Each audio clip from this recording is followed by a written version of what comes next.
Hi, and welcome to the second in a series of webinars by the Quaker Council for European Affairs on the subject of anti-migrant hate speech. In this video, we'll be looking at commonly held myths about migrants and refugees and how we can debunk them.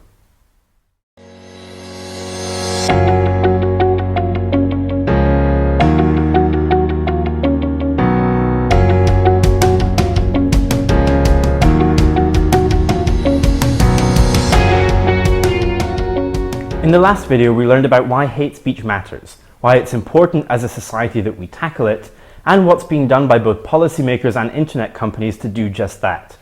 We also learned that increasingly, people think we need to have a different approach to tackling hate speech on the internet, moving away from simply deleting hateful comments towards creating a more healthy public discourse in which they occur less frequently in the first place. This brings us to QCA's recent campaign, Choose Respect. Choose Respect was established in the run-up to this year's European elections in order to try and spread more positive messages about migration among European voters, as well as provide them with the tools to build a more civil discourse both online and offline. In short, to take some of the heat out of a very emotionally charged public issue, as well as to help people see the humans behind the headlines. The campaign was a big success. We reached 1.1 million European voters in the month before the election, and it consisted of three parts. The first was an anti-migrant mythbuster, which looked at some of the most commonly held public myths about migrants and refugees in Europe and sought to debunk them by using facts and statistics in a friendly and approachable way. It's that which we're going to focus on in this webinar. So let's have a look at some of the most commonly held myths about migrants and refugees. The first myth is that migrants and refugees are still arriving in Europe in large and uncontrolled numbers, but actually numbers of asylum applications to EU plus countries, that's the EU member states plus Norway, Iceland, Switzerland and Liechtenstein, peaked in 2015, when 1.4 million asylum applications were made.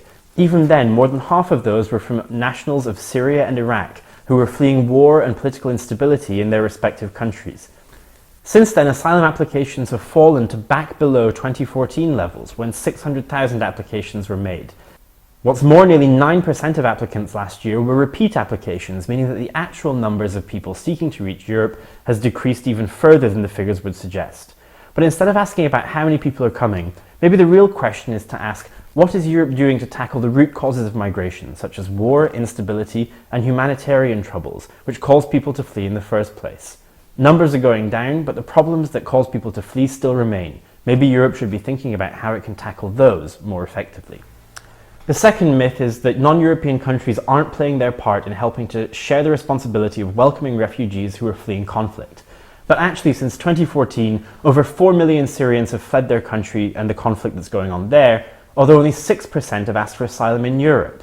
In Turkey, which has 3.5 million refugees on its territory, more than anywhere else in the world, there are over 1 million Syrians currently living. And in Lebanon, which has far less resources to help than we do in Europe, over 25% of the population consists of refugees and displaced people.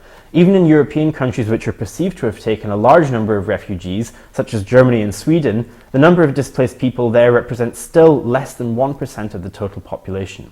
The real question, perhaps, is why Europe isn't doing more to help the countries neighbouring Syria and Iraq, which have had to take in so many people in recent years. Of course, there are countries in the Middle East, like Saudi Arabia, which despite their vast resources have done very little to contribute to the humanitarian solutions to these problems. Another question would be, perhaps then, why Europe continues to do trade deals and arms deals in particular with countries like Saudi Arabia, which have done so much to destabilise their neighbourhood while offering so little in the name of humanitarian support.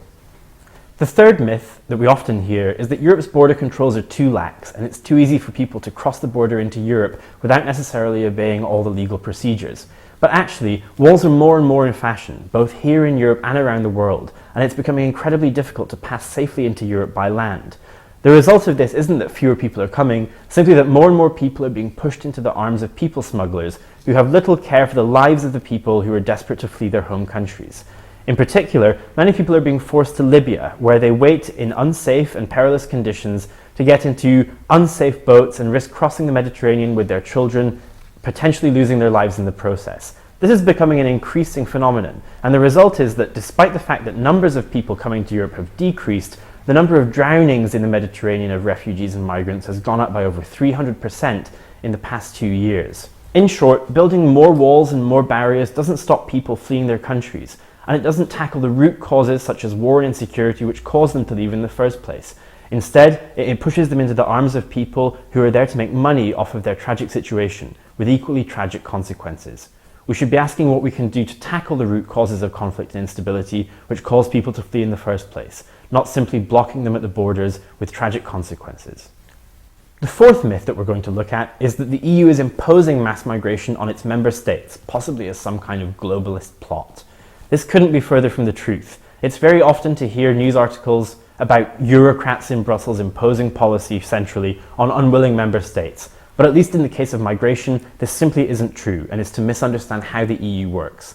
The EU can only set policy in areas where control has been legally ceded to Brussels and sovereignty has been pooled in the name of common policy setting. However, for migration, this isn't the case. The EU can play a coordinating role, as it has tried to do in terms of setting quotas for its member states to accept migrants and refugees, but they're not obligatory, and we've seen in cases like Italy and Hungary, migration-hostile governments simply refusing to obey the common rules which people have tried to agree here in Brussels. For example, in Italy, refusing to allow refugee rescue boats to dock in their ports, or in Hungary, where the anti-migrant government has simply built barbed wire fences along the border and refused to accept the quotas which were discussed but not imposed from Brussels. Another misconception that we increasingly hear is that many of the people coming to Europe as refugees might actually be economic migrants, coming here in search of a better life as opposed to in order to flee conflict. Whether you think this is a valid reason to come to Europe or not is up to you, but in actual fact the statistics show that the situation is far more nuanced, and your likelihood of a successful asylum application depends greatly on your personal circumstances. For example, in 2018, Syrian refugees, who still represent the single largest group of applicants for asylum in the EU plus countries, were successful in 94% of cases. The only other countries whose nationals had more than a 50% chance of a successful asylum application were from Eritrea, Somalia, Yemen and Palestine, all countries suffering conflict or complex humanitarian crises. On the other hand, if you come from a country where you're more likely to be an economic migrant than a refugee, your chances of a successful asylum application fall greatly. Less than 20% of Nigerians and Pakistanis who applied for asylum in Europe in 2018 were successful, and for people from countries like Bosnia or India, this figure falls even lower, to around 3%. So far from being a soft touch, Europe's governments are actually quite discerning and quite strict about who gets asylum in their countries, and your chances of being granted asylum are far more likely if you're a genuine refugee as opposed to someone who's simply coming here to look for a better life. Myth number 6, that migrants and refugees are a burden on Europe's public services. In actual fact, economic migrants coming to Europe usually end up being net contributors to European social security systems, as opposed to benefiting from them. And actually, this is particularly true of migrants from rich and middle-income countries, who still, despite the headlines, make up more than 90% of all newcomers in the EU. As for refugees, the situation's a bit more complicated. It's not always easy for refugees to find work and integrate into the economy of their host country. This is often due to rules which forbid them from working until they have a more settled status, something which many people think should be changed. But even in Germany, which welcomed more refugees than any other country in Europe in the past few years, 40% of new arrivals are already in education, work or training. That's 400,000 new doctors, teachers, chefs, electricians, and many other people who will be making a future contribution to their host society very soon, and becoming part of the host society in the process.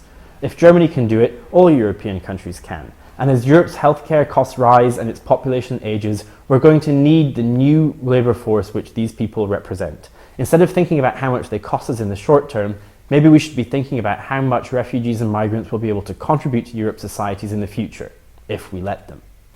The final myth I'd like to address today is that migrants and refugees are somehow a threat to Europe's identity. Identity is a very complex thing. Many of us have our national identity, but also local identities unique to our towns or our cities, and also some of us feel European or human. It's these more universal elements of identity which can provide a base for us to all live together on. For example, worrying about the future of our children or looking after people who are sick in our family. These are elements which are common threads for all of human identity, and they're a great base for us to build on. What's more, there's another element of our identity which we often forget, that of the Good Samaritan. It's normal to help people who are in need when they knock on our door, and that's really what welcoming refugees and migrants is all about. It's just as much a part of who we are in Europe as Christianity or Shakespeare or Mozart. Let's not forget the moral things which make us who we are, as well as the tangible things. And let's not forget that Europe has always been a diverse place. People have come here for millennia to trade, to learn, and to live. And it's enriched our culture in the process. Think about the stunning Moorish architecture of southern Spain, or the mathematical geniuses of the Middle East who paved the way for Descartes and Newton. They're also a part of what we are. Diversity is a part of what we are, and we are enriched by it. Let's focus on that element of our identity, as opposed to flags and borders. Indeed, what cultural wonders and scientific discoveries might the Europeans of tomorrow be able to offer us? If we don't welcome them today, we may never know. We hope you've enjoyed the second of these two webinars on anti-migrant hate speech in Europe. If you've missed anything, feel free to go back and watch again, or ask a question below this video. Thank you for watching.